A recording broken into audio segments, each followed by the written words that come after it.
नमस्कार सभी को। हम अपना अगला टॉपिक पढ़ रहे थे पिछली क्लास में, जो था अव्यय। अव्यय आपको मैंने इसके बारे में बताया था, अव्यय क्या है। इसको दोबारा से मैं एक बार आपको पुनरावृत्ति करा देती हूँ इसकी, फिर हम आगे चलते हैं। अव्यय में हमने सबसे पहले पढ़ा था क्रिया विशेषण के बारे में। क्रिया विशेषण में हमने पढ़ा था आविकारी शब्द। आविकारी शब्द को अव्यय कहा जाता है, और वही क्या कहलाते हैं हमारे, उनसे क्या बनते हैं, हमारे क्रिया विशेषण बनते हैं। क्रिया विशेषण के कुछ उदाहरण जैसे मैंने लास्ट क्लास में भी आपको बताए थे, जैसे धीरे, यहाँ, वहां, बहुत, अचानक, ऊपर, नीचे, भीतर, ये सारे हमारे कौन थे, क्रिया विशेषण के अंतर्गत आते हैं। क्रिया विशेषण को भी मुख्यतः 3 भागों में बांटा गया था। पहला है हमारा मूल क्रिया विशेषण, दूसरा यौगिक क्रिया विशेषण, और तीसरा है हमारा संयुक्त क्रिया विशेषण। पहला है हमारा मूल क्रिया विशेषण। मूल क्रिया विशेषण है क्या?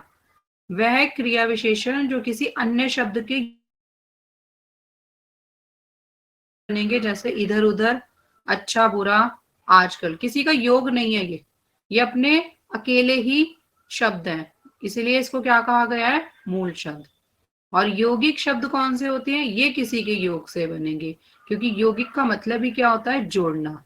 जैसे मन से, धीरे धीरे, यहाँ पर, प्रेम पूर्वक, दिन भर, इत्यादि। अगला हमारा संयुक्त क्रिया विशेषण। ये कौन से क्रिया विशेषण थे? जिनकी रचना जो है, क्रिया विशेषण रचना निम्न आधारों पर की गई थी। जैसे समान संज्ञा शब्दों के, संज्ञा शब्दों के आधार पर की जाएगी, भिन्न संज्ञा शब्दों के योग से की गई थी, क्रिया विशेषण की पुनरावृत्ति के, भिन्न क्रिया विशेषण के योग से, और क्रिया विशेषण के बीच में न आने से अनुकरणात्मक शब्दों की पुनरुक्ति से, जैसे झटपट, फटाफट आदि। उसके बाद हमने पढ़ा था अर्थ के आधार पर। अर्थ के आधार पर क्रिया विशेषण को 4 प्रकारों में वर्गीकृत किया गया। अब वो कौन से 4 प्रकार हैं? पहला है क्रिया कैसे किस प्रकार हो रही है, थी और होगी। थी, है और होगी, ये आपने काल के बारे में भी आपने पढ़ा था हमारी पिछली कक्षा में। उसमें मैंने आपको बताया था जिसमें है लगता है वो क्या है, वर्तमान काल। जिसमें थी लगता है, काम कर लिया था, वो है हमारा भूतकाल। और जो कल हम काम करेंगे उसमें होगा, होगी, ऐसे शब्द होंगे, वो क्या है, हमारा भविष्य काल, यानी प्रेजेंट टेंस। प्रेजेंट टेंस क्या हो जाएगा हमारा, जिसमें बोल रही हूँ अभी जो कर रहे हैं, जैसे कि मैं पढ़ा रही हूँ और आप पढ़ रहे हैं। थी, कल मैंने पढ़ाया था, चला गया। कल मैं पढ़ाऊंगी, आने वाला कल की बात की जाएगी। तो ये 3 काल बताए गए थे इसके अंतर्गत। उपरोक्त आधारों पर क्रिया विशेषण के 4 भेद होते हैं। अब कौन कौन से 4 भेदों के बारे में बताया था? रीतिवाचक, स्थानवाचक, कालवाचक और परिमाणवाचक। देखिए, रीतिवाचक क्या होता है? जिन अव्यय अविकारी शब्दों से क्रिया के होने की विधि या रीति का बोध होता है, उन्हें रीतिवाचक क्रिया विशेषण कहते हैं। क्रिया विशेषण कहा जाता है, साधारण शब्दों में कहें तो क्रिया कैसे या किस प्रकार का बोध कर रहा है, जिन शब्दों से प्राप्त होती है। साधारण शब्दों में कहें तो दिए गए वाक्यों में क्रिया के संदर्भ में कैसे या किस प्रकार जिन क्रिया विशेषण शब्दों से मिलता है, उन्हें रीतिवाचक क्रिया विशेषण कहते हैं। जैसे उदाहरण ये रहा, बाहर तेज बरसात हो रही है। तो बाहर कैसा मौसम है, तेज बरसात वाला हो रहा है। तो प्रस्तुत उदाहरण में यदि प्रश्न किया जाए बरसात कैसी हो रही है, तो उत्तर क्या मिलेगा, तेज हो रही है। तो प्रश्न पूछा है बरसात कैसी हो रही है, और उत्तर में आएगा तेज हो रही है। अब यहाँ पर जो तेज है वो क्या है, हमारा रीतिवाचक क्रिया विशेषण है। अगला है हमारा स्थान के बारे में अगर हम बताते हैं, तो स्थान से ज्ञात है किसी जगह के बारे में बात की जाएगी। तो ये कौन से क्रिया विशेषण होते हैं? ये वह क्रिया विशेषण है जो किसी क्रिया के होने में स्थान को सूचित करते हैं। स्थानवाचक क्रिया विशेषण कहलाते हैं। स्थानवाचक क्रिया विशेषण कहाँ से जुड़े प्रश्नों के उत्तर के रूप में प्रयुक्त होता है। कहाँ से जुड़ा है, जैसे आगे, पीछे, ऊपर, नीचे, भीतर, बाहर आदि। ये उदाहरण के लिए समझाया गया है। वह बाहर गया था, तो इस वाक्य में यदि पूछा जाएगा वह कहाँ गया था, तो उत्तर क्या मिलेगा, बाहर गया था। स्थानवाचक क्रिया विशेषण के 3 प्रकार होते हैं। कौन कौन से हैं? स्थितिवाचक, दिशावाचक, विस्तारवाचक। स्थिति, जो स्थिति का बोध करे, जैसे मैं अगर कहूंगी मेरे पास ये वस्तु है, मेरे से दूर वह वस्तु है, तुम मेरे यहाँ आकर बैठिए या वहां जाकर बैठो आप। तो इस तरह के जो उदाहरण दिए गए हैं, ये किसके अंतर्गत आ रहे हैं? स्थितिवाचक क्रिया विशेषण के अंतर्गत। अगला है हमारा दिशावाचक क्रिया विशेषण, जो दिशा का बोध करता है। दिशाएं कौन कौन सी होती है? हमारी 4 दिशाएं हैं, उत्तर, पश्चिम, पूरब, दक्षिण। जैसे इधर उधर, तो दिशाओं के बारे में बताया, चलो इधर बैठ जाओ या उधर बैठ जाओ, आगे की ओर बैठो, बाहर की तरफ, ये सारी क्या है? हमारी दिशावाचक क्रिया विशेषण है। अगला है हमारा विस्तारवाचक, जो विस्तार का बोध करा है, जैसे यहां से वहां तक, कितनी दूर तक, दिल्ली से पटना तक, ये सारे क्या है? हमारे विस्तार बोधक हैं। कालवाचक क्रिया विशेषण क्या होते हैं? जिसमें क्रिया के होने से जुड़े समय की विशेषता बताने वाले शब्दों को कालवाचक क्रिया विशेषण कहा जाता है। वस्तुतः ये क्रिया विशेषण क्रिया से जुड़े समय या काल का बोध कराती है। क्या मतलब हुआ? जो चीज, जो भी आपको स्थान के बारे में, समय के बारे में ज्ञात हो रहा है, इसमें काल के बारे में बताया जाएगा, यानी काम कब हो रहा है। ये सारे जो शब्द आएंगे अभी आपके सामने, देखो उदाहरण के लिए देख लेते हैं। कल, अभी, अक्सर, प्रतिदिन, सदा इत्यादि। तो कल कालवाचक होएगा, समय के बारे में बता रहे हैं। अभी अभी काम करो, ये अक्सर हम मिला करते थे। तुम प्रतिदिन स्कूल जाते हो, सदा सत्य बोलो। तो ये सारे हमारे क्या है? कालवाचक क्रिया विशेषण के अंतर्गत आएंगे। उदाहरण प्रस्तुत है, बंदर यहाँ रोज उत्पात करते हैं। क्रिया है उत्पात करना, क्रिया क्या आएगी इसके अंदर? उत्पात करना। और क्रिया का समय या काल का बोध कराने वाला प्रयुक्त शब्द है रोज, अतः। अतः रोज कालवाचक क्रिया विशेषण है। कालवाचक क्रिया विशेषण के 3 प्रकार होते हैं। कौन कौन से हैं? काल बिंदुवाचक, कि घटित होने वाली क्रिया में काल या समय के सूचक होते हैं, जैसे अब, अभी, आज, प्रातः, साय आदि। अवधिवाचक, अवधि के बारे में बताया जाएगा। अवधि क्या है? जो समय चल रहा है। जैसे मैं बोलती हूँ वह शब्द जो एक निश्चित अवधि को सूचित करता है, जैसे मैं बोलती हूँ वह हमेशा मेरे साथ चलेगा, आजकल वह बहुत बातें कर रहा है, वह दिन भर सोती रहती है। इस तरह के उदाहरण हम ले सकते हैं अवधिवाचक में। अगला है हमारा बारंबारता वाचक। बारंबारता से ज्ञात है बार बार होना, बार बार होने का बोध कराएगा। वह शब्द जो किसी क्रिया के बारे में बार बार होने का बोध कराए, बार बार होने का बोध कराए, जैसे रोज, तुम रोज मेरे साथ चलिए, या तो तुम रोज पढ़ा करो, बार बार, नित्य, प्रतिदिन आदि। ये सारे उदाहरण किसके हैं? बारंबारता वाचक के। अगला है हमारा परिमाणवाचक क्रिया विशेषण। तो परिमाण से ही ज्ञात हो रहा है। परिमाण में क्या आएगा? परिमाण में हमेशा मापतोल संबंधी चीजों के बारे में बात की जाएगी। मापतोल संबंधी चीजें कैसे? वह शब्द, क्रिया विशेषण जिनका संबंध क्रिया की मात्रा या परिमाण से होता है। क्रिया की मात्रा या परिमाण, परिमाण से होता है, उसे हम क्या कहेंगे? परिमाणवाचक क्रिया विशेषण कहेंगे। क्रिया की मात्रा संबंधी विशेषता को स्पष्ट करने वाले ये शब्द कितना, कितनी के उत्तर स्वरूप आएगा। जैसे एक उदाहरण देखिए, आज तो तुमने थोड़ा ही खाया। अब कितना खाया संबंधी प्रश्न पूछा गया, तो आप उत्तर देंगे थोड़ा खाया। तो ये थोड़ा शब्द क्या है? हमारा परिमाणवाचक क्रिया विशेषण।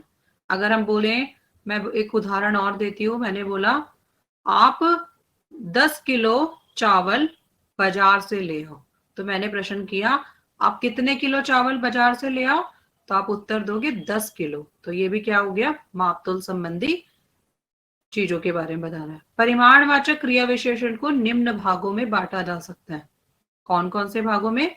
अधिकता बोधक, जिसमें बोलेंगे बहुत, बड़ा, अत्यधिक आदि। न्यूनता बोधक, नियुक्ता बोधक में क्या आएगा? थोड़ा, कुछ, लगभग, आदि। पर्याप्त बोधक में क्या आएगा? केवल, ठीक, बस, आदि। तुलनावाचक में आएगा तुलना करना, किसी से कंपेयर करना, कम, अधिक, इतना, आदि। श्रेणी बोधक, श्रेणी क्रमानुसार चलती है, जैसे क्रमशः, धीरे धीरे, थोड़ा थोड़ा, आदि। क्रिया विशेषण किसे कहते हैं? उदाहरण सहित लिखिए। अभी ऊपर मैंने आपको समझाया क्रिया विशेषण में क्या आएगा हमारा, एक बार फिर से दोहरा देती हूँ इसको मैं। देखिए, क्रिया विशेषण में क्या है? वह अभिकारी शब्द अव्यय जो क्रिया की विशेषता प्रकट करते हैं उसे क्रिया विशेषण कहते हैं। वह अभिकारी शब्द जो क्रिया की विशेषता प्रकट करते हैं उन्हें क्रिया विशेषण कहते हैं। उदाहरण के लिए क्रिया विशेषण कौन से होंगे? धीरे, यहाँ, वहां, बहुत, अचानक। कुछ भी लिख सकते हैं आप इनमें से 2-3 उदाहरण, और अंत में लिखेंगे आदि।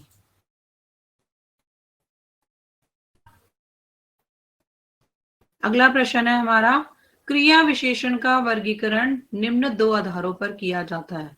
तो अभी मैंने आपको समझाया ऊपर कौन से 2 भाग हैं इसके।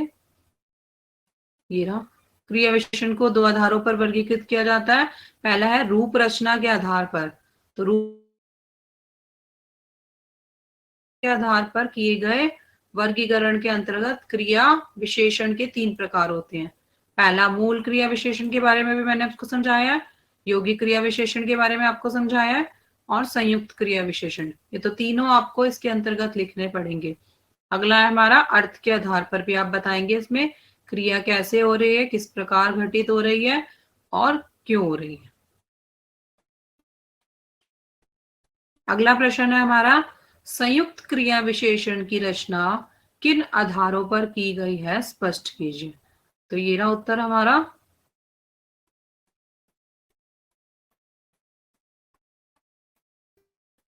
ये रहा, संयुक्त क्रिया विशेषण वे क्रिया विशेषण है जिनकी रचना निम्न आधारों पर की गई है। समान, संज्ञा, आंखों में, आंखों आंखों में, आदि। भिन्न संज्ञाओं के योग से क्या बना है, जैसे दिन रात, सुबह शाम, आदि। क्रिया विशेषण की पुनरावृत्ति से, पुनरावृत्ति से कैसे होएगा, जैसे जल्दी जल्दी, आगे आगे, आदि। भिन्न क्रिया विशेषण के उदाहरण भी इसमें है, जैसे यत्र तत्र, यहाँ वहां, आदि। क्रिया विशेषण के बीच में ना आने के कारण, जैसे कहीं ना कहीं, कोई ना कोई, आदि। अनुक्रमात्मक शब्दों की पुनरुक्ति से, जैसे झटपट, फटाफट, आदि। ये सारे हमारे उदाहरण जो हैं विभिन्न अव्यय के उदाहरण प्रतिक्षण, यथास्थान, आदि संयुक्त क्रिया विशेषण के हैं। अगला प्रश्न है हमारा, अर्थ के आधार पर क्रिया विशेषण के कितने भेद हैं? तो उत्तर ये रहा हमारा, अर्थ के आधार पर क्रिया विशेषण को 4 वर्गों में वर्गीकृत किया गया। कौन कौन से? पहला है रीतिवाचक, दूसरा है स्थानवाचक, तीसरा है कालवाचक और चौथा है परिमाणवाचक। ये 4 उदाहरण लिखेंगे आप इसके। मूल क्रिया, अगला प्रश्न है 5वां प्रश्न, मूल क्रिया विशेषण और यौगिक क्रिया विशेषण में अंतर स्पष्ट करो। तो मूल क्रिया क्या है और यौगिक क्रिया क्या है? देखिए, मूल क्रिया क्या है पहले उसके बारे में आपको बता देती हूँ। आपको ही समझाया भी था अभी। मूल क्रिया क्या है? वह क्रिया विशेषण जो किसी अन्य शब्द के योग से नहीं बनते उन्हें मूल क्रिया विशेषण कहा जाता है। जैसे इधर उधर, अच्छा बुरा, आजकल, अचानक, दूर, पास, ठीक, नीचे, आदि। ये सारे किसके उदाहरण है? मूल क्रिया विशेषण के। यौगिक क्रिया विशेषण के कौन कौन से उदाहरण है हमारे? वह क्रिया विशेषण जो किसी शब्द में प्रत्यय अथवा कोई शब्द जोड़ने से बनते हैं, जैसे यौगिक क्रिया विशेषण कहलाएंगे। योग का मतलब ही आपको योग से समझ आ रहा है, योग का मतलब क्या होता है? किसी 2 चीजों को जोड़ना, आपस में जोड़ना, जमा करना। जैसे मन से, धीरे धीरे, यहाँ पर, प्रेम पूर्वक, दिन भर, इत्यादि।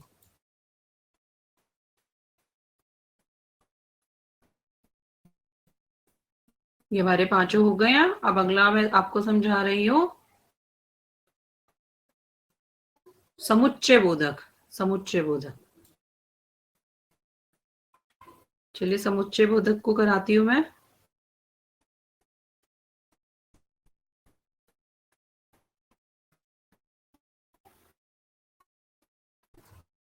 समुच्चय बोधक क्या होती हैं?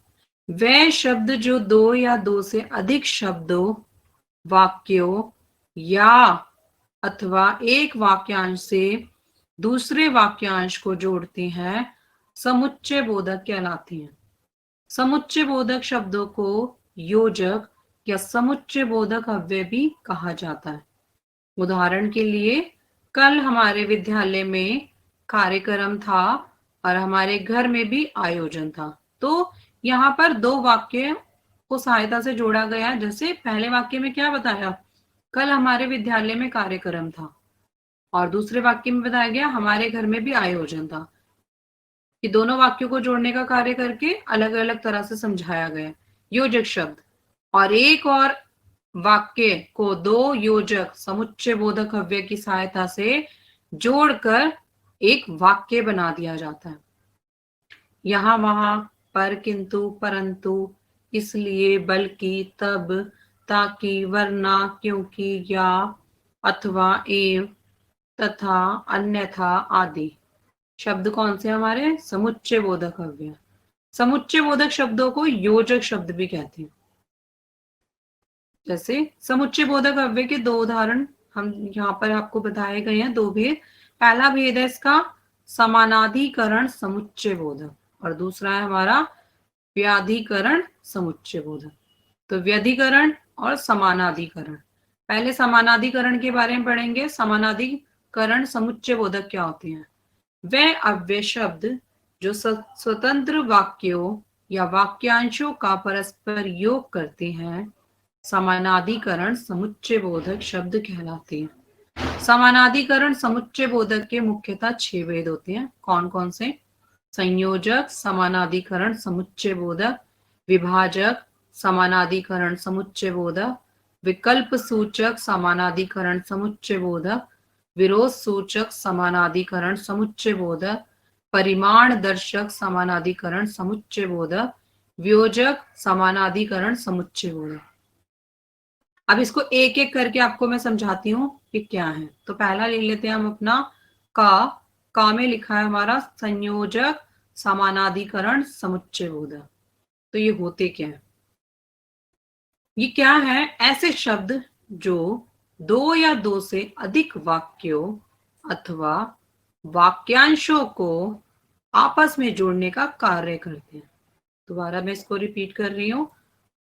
ऐसे शब्द जो दो या दो से अधिक वाक्यों अथवा वाक्यांशों को आपस में जोड़ने का कार्य करते हैं।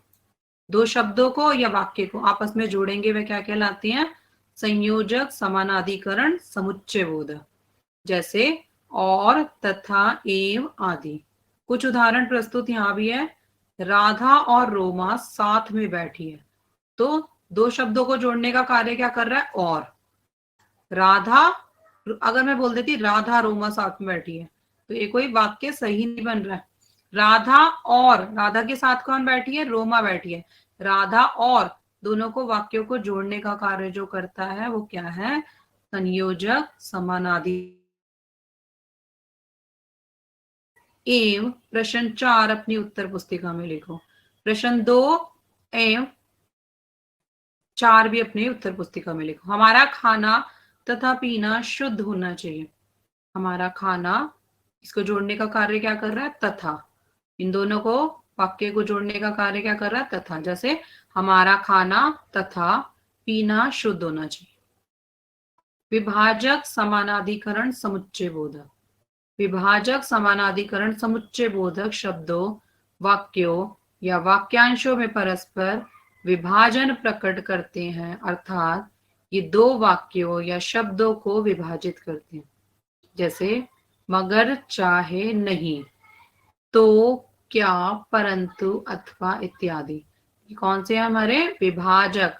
विभाजक करना, शब्दों को परस्पर विभाजन प्रकट करना, यानी तोड़ना, शब्दों को अलग करना।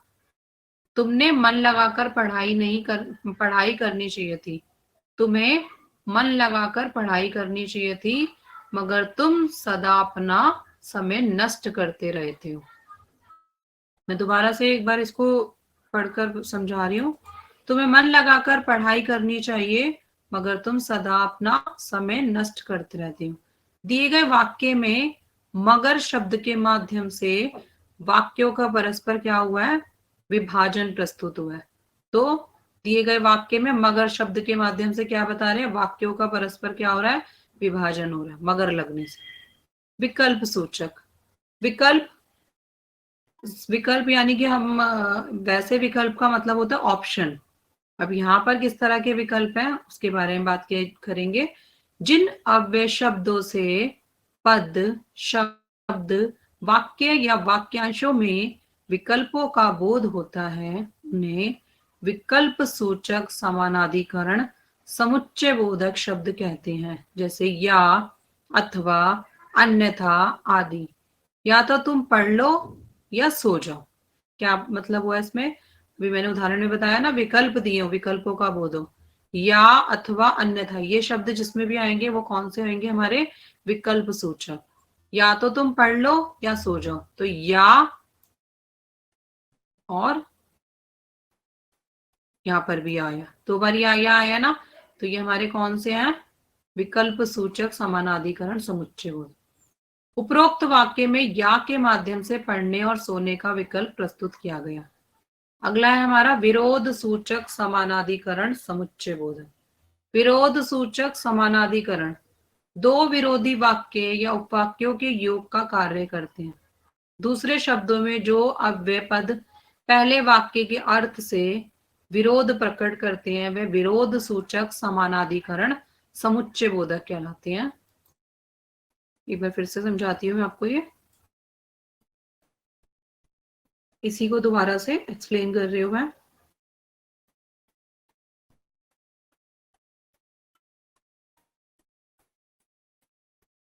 हाँ, विरोध सूचक समानाधिकरण समुच्चय बोधक। विरोध सूचक समानाधिकरण दो विरोधी वाक्य या उपवाक्यों के योग का कार्य करते हैं। दूसरे शब्दों में जो अव्यय पद पहले पद के अर्थ से विरोध प्रकट करते हैं, देखिए विरोध प्रकट करते हैं, वे विरोध सूचक समानाधिकरण समुच्चय बोधक कहलाते हैं। उदाहरण के लिए जैसे किंतु, पर, परंतु, बल्कि इत्यादि। चंद्रयान मिशन भारत के लिए नहीं बल्कि पूरे विश्व के लिए गौरव की बात है। चंद्रयान मिशन जो है वो भारत के लिए नहीं है बल्कि पूरे विश्व के लिए गौरव की बात है। तो दोनों वाक्यों को जोड़ने का कार्य में क्या कर रहा है, बल्कि आया। ऊपर उदाहरण में भी आपको समझाया था बल्कि। प्रस्तुत पंक्तियों में बल्कि के प्रयोग से वाक्यों के परस्पर विरोध को प्रकट किया गया है। परिमाण, अगला है हमारा ड, परिमाण सूचक समानाधिकरण समुच्चय बोधक। परिमाण सूचक समुच्चय बोधक क्या कहलाते हैं, ये वह शब्द हैं जो किसी परिमाण यानी परिणाम को इंगित करते हैं। इंगित मतलब बताते हैं, इंगित करना, बताना। ये परिमाण सूचक समानाधिकरण समुच्चय बोधक कहलाते हैं। और ये क्या कार्य कर रहे हैं, जोड़ने के बाद उन दोनों वाक्यों के परिणाम का बोध कराएंगे, दोनों के वाक्यों के परिणाम का भी बोध कराएंगे। जैसे अतः, अतएव, परिणाम, स्वरूप, इसलिए इत्यादि। उदाहरण देखिए, अपने सुकर्मों के परिणाम स्वरूप ही उन्हें ये सदगति प्राप्त हुई है। दिए गए उदाहरण में सदगति प्राप्त होना चाहिए जो सत्कर्मा के परिणाम के स्वरूप में आते। परिणाम का बोध कराने वाला शब्द परिणाम स्वरूप परिणाम सूचक समानाधिकरण समुच्चय बोधक है। तो परिणाम जो है वो क्या है, हमारा परिणाम स्वरूप समुच्चय बोधक शब्द है। अगला है हमारा च, वियोजक समानाधिकरण समुच्चय बोधक। क्या होते हैं वियोजक समानाधिकरण समुच्चय बोधक? ऐसे समुच्चय बोधक अव्यय जिनसे शब्दों, वाक्यांशों और वाक्य के योग से उपरांत त्याग का आभास हो, उसे क्या बोलेंगे हम, विभाजक, विभोजक, विभोजक कहा जाता है। विभोजक समानाधिकरण समुच्चय बोधक। दूसरे शब्दों में दो पदों से अधिक पद मिलकर जब वाक्यांशों या वाक्यों को जोड़ने के बाद एक त्याग करने का आभास करने वाले अव्यय को भी वियोजक समानाधिकरण समुच्चय बोधक कहते हैं, जैसे या, ना, अथवा आदि। उदाहरण देख लेते हैं हम। दिए गए दोनों वाक्यों में से पहला करना है और अथवा दूसरा। प्रस्तुत वाक्यों में दो वाक्यांशों के लिए अथवा शब्द का प्रयोग किया गया। इस उदाहरण में अथवा शब्द पहले या दूसरे के अर्थ में संदर्भ में कहा गया है, अर्थात दोनों में से एक का त्याग होता है। इसी कारण प्रस्तुत उदाहरण में अथवा शब्द विभोजक समानाधिकरण समुच्चय बोधक है। क्या मतलब हुआ इसका? इस उदाहरण में क्या बताया गया? इस उदाहरण में यही तो बताया गया है कि पहला और दूसरा संदर्भ जो है वो दोनों में से एक का त्याग कर रहा है। इसलिए इसमें क्या बताया गया है कि जो शब्द है हमारा वो विभोजक समानाधिकरण समुच्चय बोधक है। अगला है हमारा सेकंड नंबर पे, दूसरे नंबर पे व्यधिकरण समुच्चय बोधक। तो व्यधिकरण समुच्चय बोधक क्या होते हैं? वे समुच्चय बोधक जो किसी वाक्य के प्रधान या उपवाक्य या किसी अन्य उपवाक्य पर आश्रित निर्भर वाक्यों का योग करते हैं, उन समुच्चय बोधक शब्दों को व्यधिकरण समुच्चय बोधक कहा कहते हैं। उदाहरण के लिए अगर हम देख सकते हैं, साधारण भाषा में एक या एकाधिक आश्रित उपवाक्यों को प्रधान वाक्य से जोड़ने वाले अव्यय व्यधिकरण समुच्चय बोधक कहलाते हैं, जैसे यदि, तो, क्योंकि, इसलिए, यद्यपि, तथापि आदि। तो ये क्या कार्य कर रहे हैं? वह समुच्चय बोधक शब्द जो किसी वाक्य के प्रधान या उपवाक्य किसी अन्य वाक्य पर आश्रित होकर निर्भर होकर उसका योग बना रहे हैं, उसे हम क्या कहेंगे? व्यधिकरण समुच्चय बोधक। उदाहरण प्रस्तुत कुछ इस प्रकार से है। यदि तुम थोड़ा और पढ़ लेते तो अवश्य अव्वल आते। प्रस्तुत उदाहरण में तुम थोड़ा और पढ़ लेते। प्रस्तुत उदाहरण में दिया है तुम थोड़ा और पढ़ लेते। प्रधान वाक्य है और प्रधान वाक्य और आश्रित उपवाक्य। आश्रित का मतलब होता है, मतलब वैसे आश्रित का होता है, आपको बता देती हूँ, आश्रित मतलब होता है किसी पर डिपेंड होना, पर यहाँ पर बोला गया है अवश्य अव्वल आते, अवश्य, हाँ जी, अवश्य अव्वल आते। यदि ये इसी माध्यम से जुड़ा है, जोड़ने वाले योजक शब्द हैं, और यदि अतः यह अव्यय व्यधिकरण समुच्चय बोधक कहलाएंगे। कौन कौन से कहलाएंगे? इस उदाहरण में बोला था तुम थोड़ा और पढ़ लेते, तुम थोड़ा और पढ़ लेते, तो तुम थोड़ा, थोड़ा वाक्य जो जोड़ रहा है वो क्या है? हमारा व्यधिकरण समुच्चय बोधक। अब व्यधिकरण समुच्चय बोधक के भी चार उपभेद हैं। इसके उपभेद कौन कौन से हैं? पहला है करण बोधक व्यधिकरण समुच्चय बोधक, संकेत बोधक व्यधिकरण समुच्चय बोधक, उद्देश्य बोधक व्यधिकरण समुच्चय बोधक, स्वरूप बोधक व्यधिकरण समुच्चय बोधक। तो पहले हम बात करते हैं कारण सूचक व्यधिकरण समुच्चय बोधक।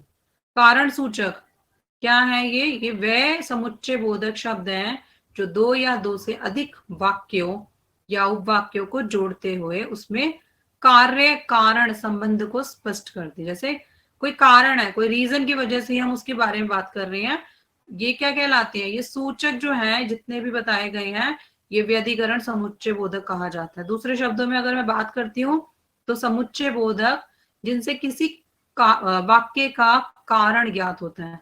वाक्य का कारण ज्ञात होता है मतलब उन समुच्चय बोधक शब्दों को कारण सूचक व्यधिकरण समुच्चय बोधक भी कहेंगे।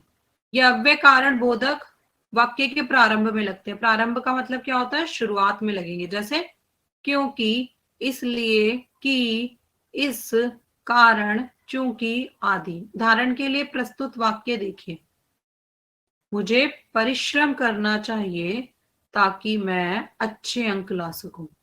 मुझे परिश्रम करना चाहिए ताकि मैं अच्छे अंक ला सकूं। प्रस्तुत उदाहरण में दिए गए वाक्यों में ताकि शब्द के माध्यम से कारण को प्रस्तुत किया गया है, अतः ताकि शब्द कारण सूचक व्यधिकरण समुच्चय बोधक है। मतलब क्या है? ताकि जो शब्द है उसके माध्यम से प्रस्तुत किया गया है और ताकि शब्द क्या है? कारण सूचक व्यधिकरण समुच्चय बोधक। अगला है हमारा दूसरे नंबर पे संकेत बोधक व्यधिकरण समुच्चय बोधक। जब किन्हीं दो वाक्यों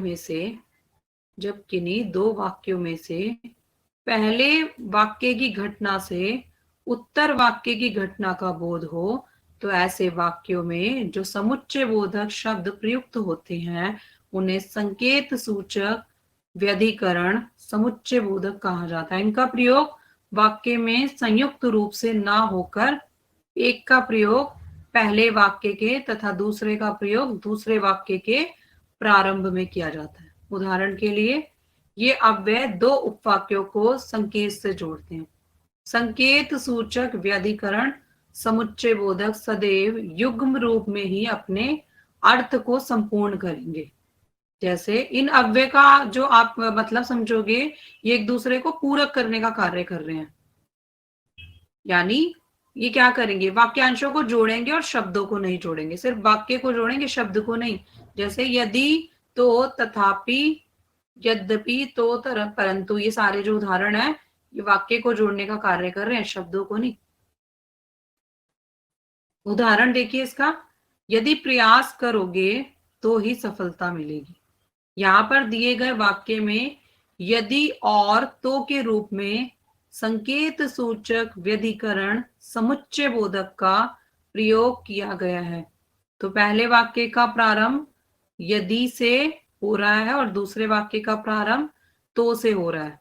इन दोनों अव्यय के प्रयोग से पहले वाक्य में प्रयुक्त घटना द्वारा दूसरे वाक्य में प्रस्तुत घटना का बोध हो रहा है। पहले में किसका बोध हो रहा है? प्रयुक्त घटना का, और दूसरे में किसका हो रहा है? प्रस्तुत घटना का। अगला है हमारा तीसरे नंबर पे उद्देश्यवाचक व्यधिकरण समुच्चय बोधक। वे शब्द जो किसी के दो वाक्यों के योग से उनका उद्देश्य प्रकट करते हैं वे शब्द उद्देश्यवाचक व्यधिकरण समुच्चय बोधक कहलाते हैं। उद्देश्यवाचक से आरंभ होने वाले खंड वाक्य प्राय शब्द में आकर पूर्व में प्रस्तुत खंड के उद्देश्य को स्पष्ट करते हैं। साधारण शब्दों में अव्यय आश्रित वाक्य से पहले आकर मुख्य वाक्य के उद्देश्य को प्रस्तुत करेंगे। क्या मतलब हुआ इसका? इसमें ये बताना चाह रहे हैं आपको, जो उद्देश्यवाचक होते हैं ना, इनका आरंभ जो है वो पहले खंड से होगा और पहले खंड के बाद आकर जो प्रस्तुत खंड होएगा ना उसके उद्देश्य को स्पष्ट करेगा। बस इतना समझ लीजिए, इसी से आपको यहाँ पर ज्ञात हो जाएगा जो साधारण शब्द है वो अव्यय आश्रित उपवाक्य पर कहलाएंगे। जैसे मैं उदाहरण के लिए बता सकती हूँ आपको, ताकि, क्यों, ताकि, की, जो, इसलिए, जिससे आदि, ये सारे हमारे उदाहरण दिए गए हैं उद्देश्यवाचक व्यधिकरण समुच्चय बोधक के। एक उदाहरण प्रस्तुत है, समय पर विद्यालय जाना आवश्यक है ताकि हम अपनी कक्षा समय पर आरंभ कर सके। समय पर विद्यालय आना आवश्यक है ताकि हम अपनी कक्षा समय पर आरंभ करें। प्रस्तुत वाक्य में मुख्य उद्देश्य है समय पर कक्षा का आरंभ करना, ताकि कक्षा के माध्यम से इस उद्देश्य को पहले खंड अर्थात समय पर विद्यालय आना आवश्यक है के माध्यम से प्रस्तुत किया गया है। अतः ताकि उद्देश्यवाचक व्यधिकरण समुच्चय बोधक में कहलाएगा। तो क्या बता रहे हैं इसके अंदर? समय पर कक्षा का आरंभ करना, ये जो वाक्य में दे रखा है समय पर कक्षा का आरंभ करना, और ताकि शब्द क्या कर रहा है? दोनों वाक्य को जोड़ने का कार्य कर रहा है। अगला है हमारा चौथे नंबर पे स्वरूप वाचक व्यधिकरण समुच्चय बोधक। वे समुच्चय बोधक शब्द या अव्यय जिनसे अव्यय से पहले के उपवाक्य वाक्यांश के अर्थ का स्पष्टीकरण होता है। साधारण शब्दों में जिन शब्दों से मुख्य वाक्य का अर्थ अधिक स्पष्ट होता है वे क्या कहलाते हैं? स्वरूपवाचक व्यधिकरण समुच्चय बोधक शब्द कहलाते हैं। जैसे अर्थात, मानो, जैसे आदि। प्रस्तुत पंक्ति को ध्यान से देखिए, तुम्हारे प्रयासों से तुम्हें सफलता मिली अर्थात यह तुम्हारे ही परिश्रम का परिणाम है। तुम्हारे प्रयासों से तुम्हें सफलता मिली अर्थात यह तुम्हारे ही परिश्रम का परिणाम है। तो प्रस्तुत पंक्ति में अर्थात स्वरूपवाचक व्यधिकरण समुच्चय बोधक शब्द है, क्योंकि ये पहले वाक्य के अर्थ में दूसरे वाक्यांश के माध्यम से अधिक स्पष्ट करने के लिए प्रयुक्त हुआ है। अब हम एक एक करके अपने एक्सरसाइज को ले लेते हैं। इसके अंदर अभ्यास प्रश्न है, अभ्यास प्रश्न समझाती हूं मैं।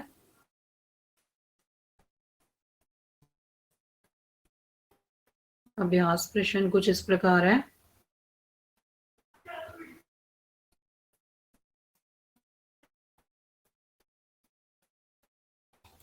जी, ये खंडात प्रश्न है हमारे अभ्यास प्रश्न में।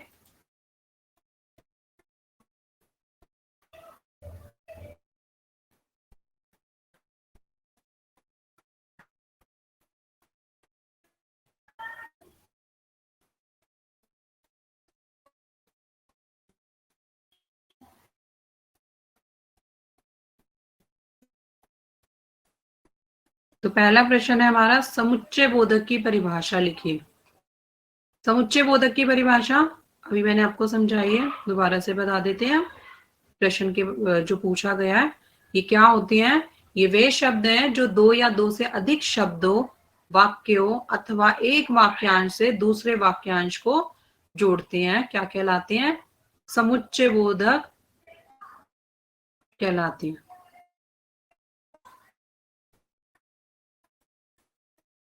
अगला प्रश्न है हमारा प्रश्न नंबर 2, समुच्चय बोधक अव्यय कितने प्रकार के होते हैं और नाम लिखिए। तो समुच्चय बोधक अव्यय कितने प्रकार के होते हैं?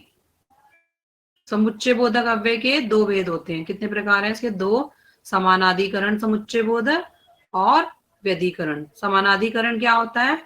वह अव्यय शब्द जो दो स्वतंत्र वाक्य या वाक्यांशों का परस्पर योग करते हैं, समानाधिकरण समुच्चय बोधक शब्द कहलाते हैं।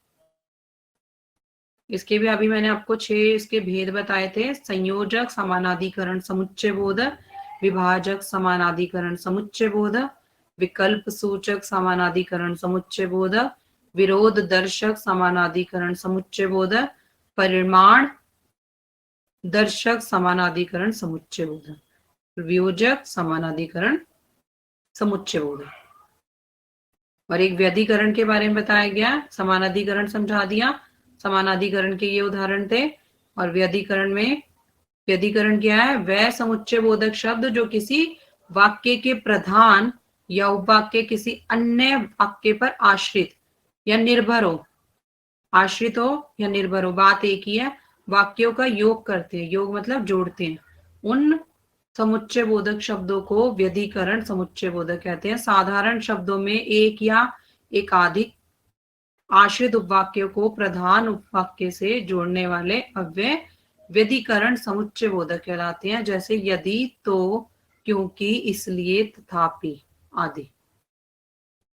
अब जिस भी प्रश्न का उत्तर लिखें, तो आप लोग अगर उदाहरण देकर लिखेंगे तो ये ज्यादा अच्छा होता है।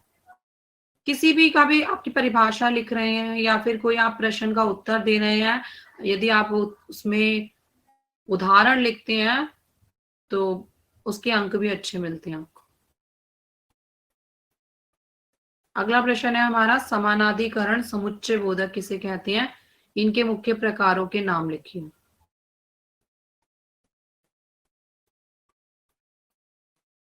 तो समानाधिकरण समुच्चय बोधक हमारा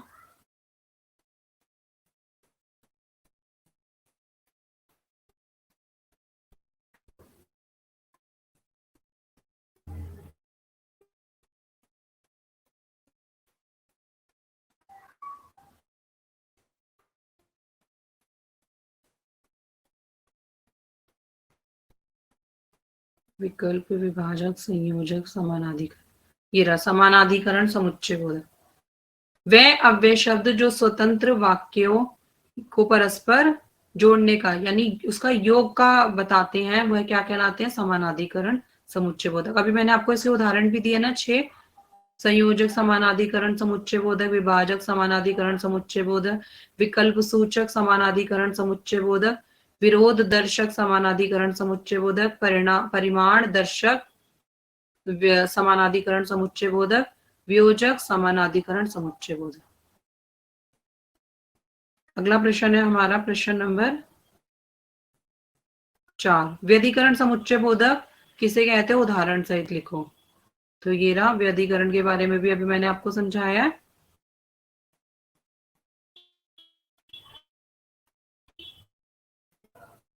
व्यधिकरण समुच्चय बोधक में क्या आएंगे, वे समुच्चय बोधक शब्द जो किसी वाक्य के प्रधान या उपवाक्य या किसी अन्य वाक्य पर आश्रित निर्भर वाक्य को जोड़ने का कार्य करते हैं, उन समुच्चय बोधक शब्दों को व्यधिकरण समुच्चय बोधक कहते हैं। साधारण शब्दों में एक या एकाधिक आश्रित उपवाक्य को प्रधान वाक्य से जोड़ने वाले अव्यय व्यधिकरण समुच्चय बोधक कहलाते हैं। उदाहरण के लिए यदि, तो, क्योंकि, इसलिए, यद्यपि, तथापि आदि।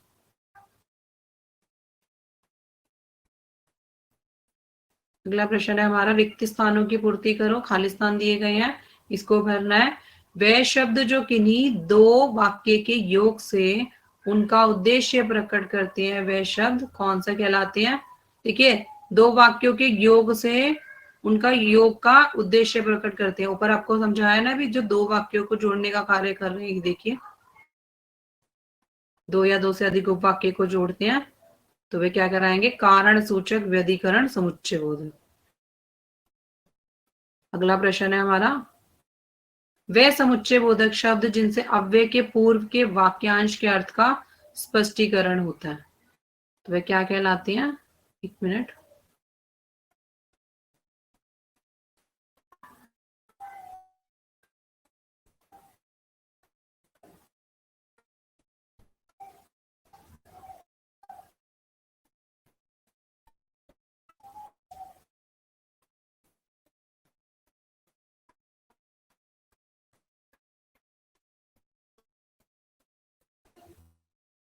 इसी में आपको समझा दूंगी मैं ये सारे प्रश्न, आपको ये बिल्कुल अच्छे से समझ आ जाएगा।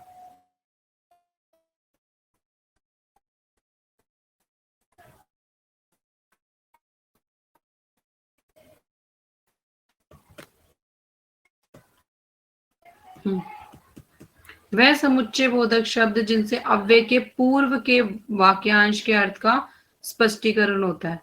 तो समुच्चय बोधक शब्द जो पूर्व यानी पहले के वाक्यांश का अर्थ स्पष्ट होगा। देखिए ऊपर समझाया था मैंने,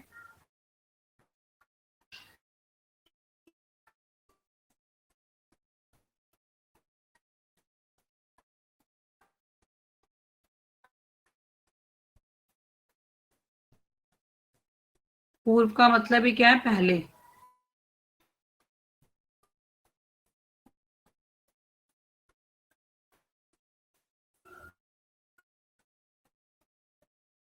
ये रहा,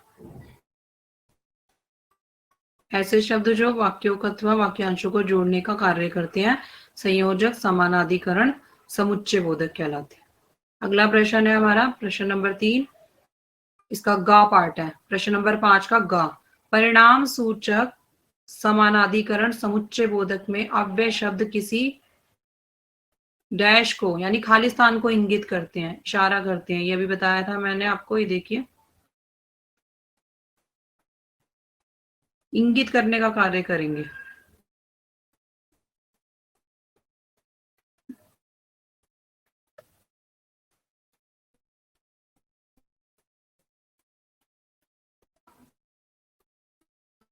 ये रहा,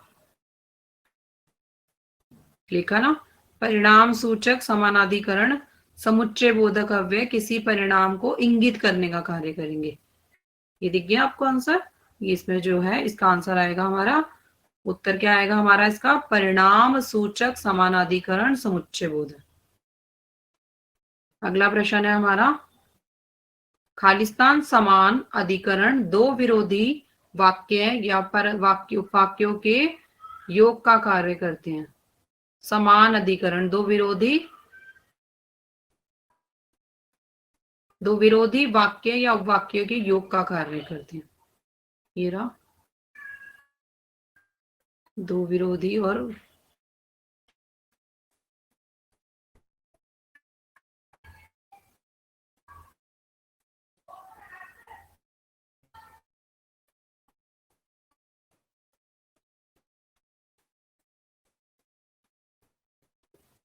ये रहा। विरोध सूचक समानाधिकरण समुच्चय बोधक कहलाते हैं। वह विरोधी समानाधिकरण दो विरोधी वाक्य या उपवाक्यों के योग का कार्य करते हैं। मैं आपको इसलिए देखकर समझा रही हूं ऊपर से, ताकि आप उस पॉइंट को भी अंडरलाइन कर लेंगे। उसको रेखांकित करिए, रेखांकित करेंगे तो वो आपको ज्यादा अच्छे से समझ आ जाएगा। वो लिखिए। अगला प्रश्न है, इसी का पार्ट नंबर है हमारा ड। वाक्य या वाक्यांशों में परस्पर विभाजन को प्रकट करने वाले समुच्चय बोधक खालिस्तान समानाधिकरण कहलाते हैं। तो विभाजन का कार्य जो करेंगे वो क्या कहलाएंगे? जो विभाजित कर रहे हैं, ऊपर इसको समझाया भी था मैंने।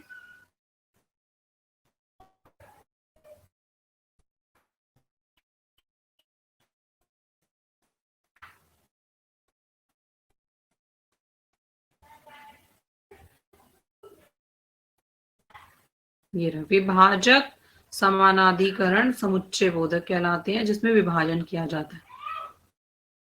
अगला है हमारा च। समुच्चय बोधक शब्दों को खालिस्तान शब्द भी कहते हैं। समुच्चय बोधक शब्दों को यहाँ बताया भी गया था, देखिए आपको। इसका दूसरा नाम समुच्चय बोधक शब्द वाक्यांशों को जो जोड़ने का कार्य करते हैं, उसे समुच्चय बोधक शब्दों को योजक या समुच्चय बोधक कहते हैं। इसका दूसरा नाम क्या है? समुच्चय बोधक का योजक। ये हमारे अभ्यास प्रश्न हो गए हैं। अब हम आगे चलते हैं। अगला है हमारा संबंध बोधक अव्यय। जो अव्यय शब्द संज्ञा या सर्वनाम के साथ जुड़कर उनका संबंध वाक्य के अन्य शब्दों से बताते हैं, उन्हें संबंध बोधक अव्यय कहते हैं। उन्हें क्या कहते हैं हम? संबंध बोधक अव्यय कहते हैं। उदाहरण देखिए। संबंध का बोध कराने वाले इन अव्यय पदों का प्रयोग दो संज्ञा या सर्वनाम पदों को जोड़ने के लिए कार्य किया जाता है। संबंध बोधक अव्यय संज्ञा या सर्वनाम के बाद प्रयुक्त होकर उनका संबंध वाक्य के अन्य शब्दों के साथ जोड़ते हैं। कैसे जोड़ रहे हैं देखिए।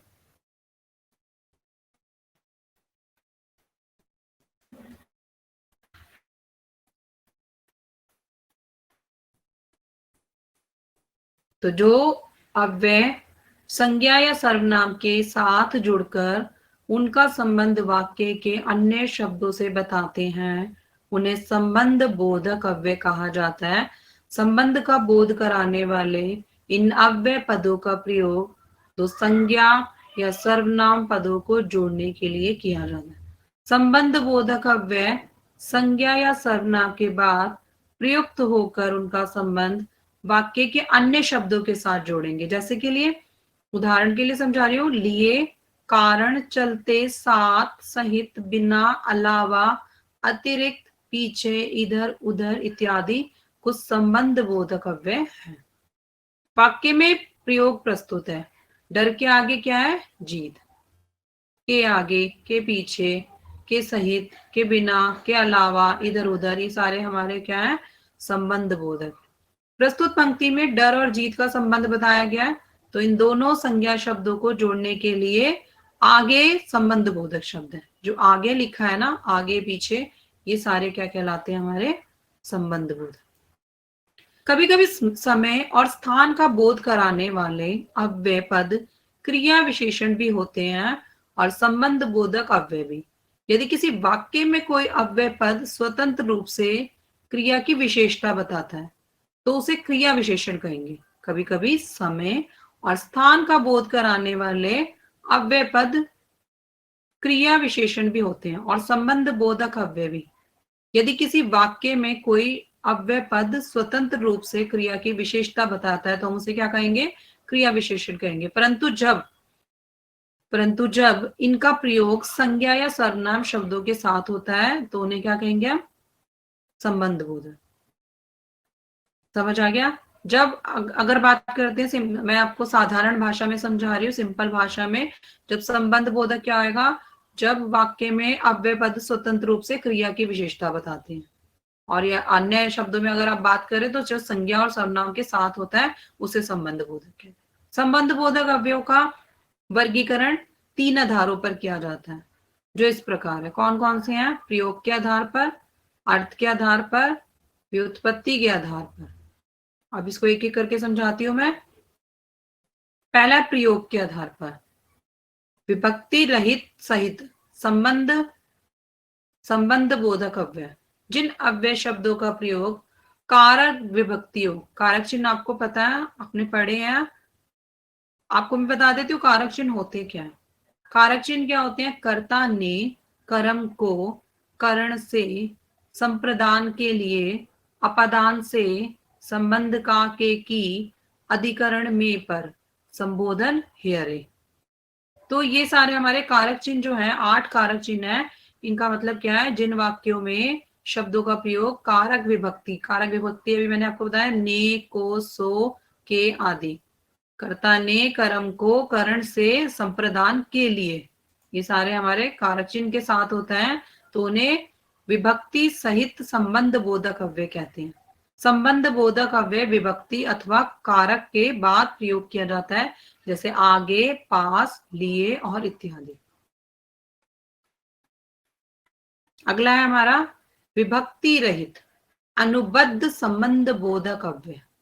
जिन अव्यय का प्रयोग बिना कारक विभक्ति से होता है, जैसे विभक्ति रहित संबंध बोधक या अनुबद्ध संबंध बोधक अव्यय कहते हैं। अनुबद्ध संबंध बोधक संज्ञा के बाद प्रयोग किया जाता है। अनुबोध संबंध बोधक किसके बाद प्रयोग किए जाएंगे? अगर आपसे प्रश्न पूछ लिया जाए तो आप बोलेंगे संज्ञा के बाद प्रयोग किए जाएंगे, जैसे रहित, सहित, मात्र, अपेक्षा आदि। उदाहरण, आप परिवार सहित आमंत्रित है, तो आपको कैसे इनवाइट किया गया है? आमंत्रित का मतलब होता है इनवाइट करना, तो आपको कैसे बुलाया गया? आप परिवार सहित आमंत्रित हैं। तो सहित है, वाक्य को जोड़ने का कार्य कर रहा है। उभय विधि दोनों प्रकार से, किसी वाक्य अव्यय का प्रयोग विभक्ति सहित और विभक्ति रहित, मतलब साथ में भी और बिना उसके भी, दोनों प्रकार से प्रयोग होएगा, उसे उभय विधि संबंध बोधक कहते हैं, जैसे द्वारा, बिना आदि। उदाहरण के लिए, भक्ति बिना भजन व्यर्थ है। अगर आप भक्ति कर रहे हो और भक्ति के साथ भजन नहीं कर रहे तो आपकी भक्ति क्या है? वो भी व्यर्थ है, और भक्ति के बिना भजन व्यर्थ है। तो उपरोक्त वाक्य में दोनों में एक ही चीज लिखी गई है, इसलिए संबंध और अनुबद्ध दोनों ही अव्यय है।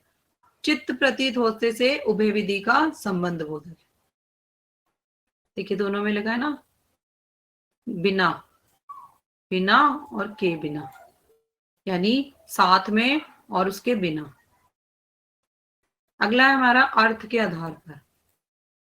अर्थ के आधार पर हमारा है,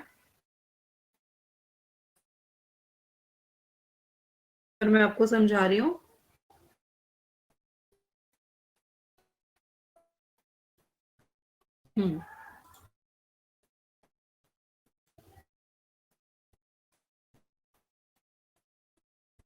अर्थ के आधार पर है हमारा,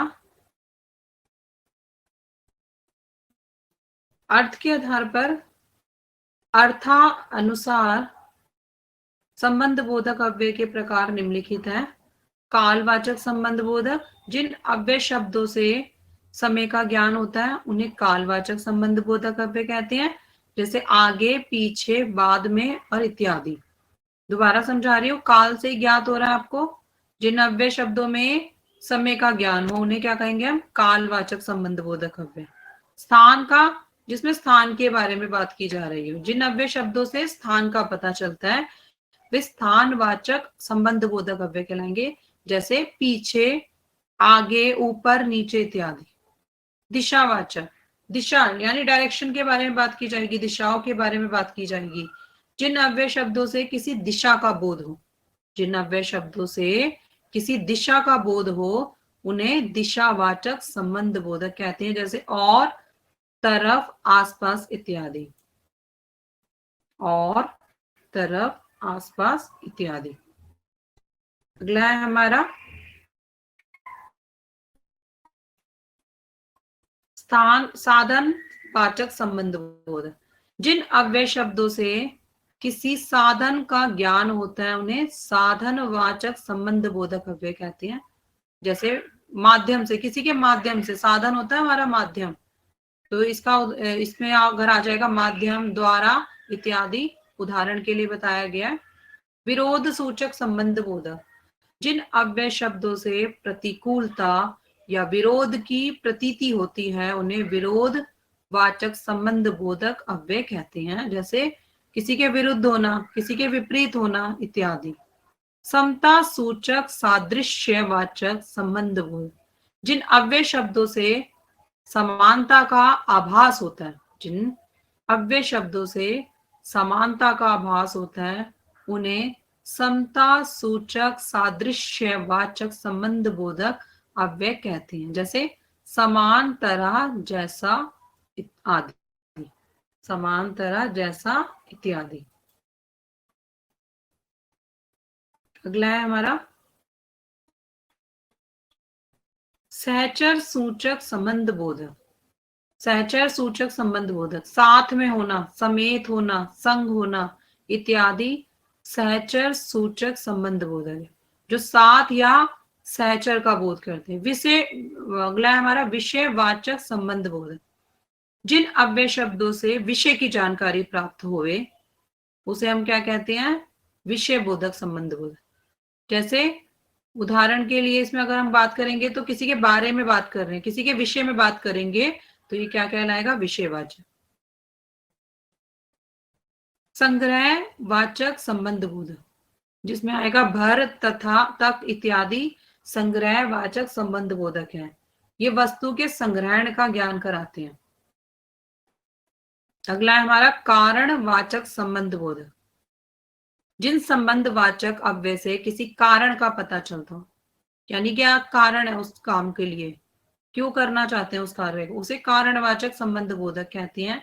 जैसे हेतु, कारण, निमित्त इत्यादि कारणवाचक संबंध बोधक कहलाते हैं। अगला है हमारा मित्रतावाचक संबंध बोधक। मित्रतावाचक में होगा के अलावा, के सिवा, के अतिरिक्त आदि व्यतिरेक वाचक संबंध बोधक, जो किसी से मित्रता का बोध प्रकट करते हैं। मित्रता क्या होती है? फ्रेंडशिप, उसका बोध प्रकट करेगा, वो क्या कहलाएगा? मित्रता वाचक संबंध बोधक। अगला है सीमा वाचक संबंध बोधक, जिन नव्य शब्दों से किसी सीमा का पता चले उन्हें सीमा वाचक संबंध बोधक कहते हैं। जैसे तक, प्रयत्न, भर आदि।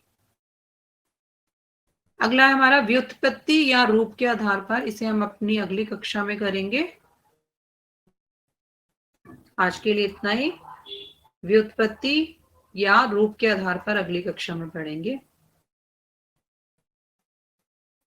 धन्यवाद।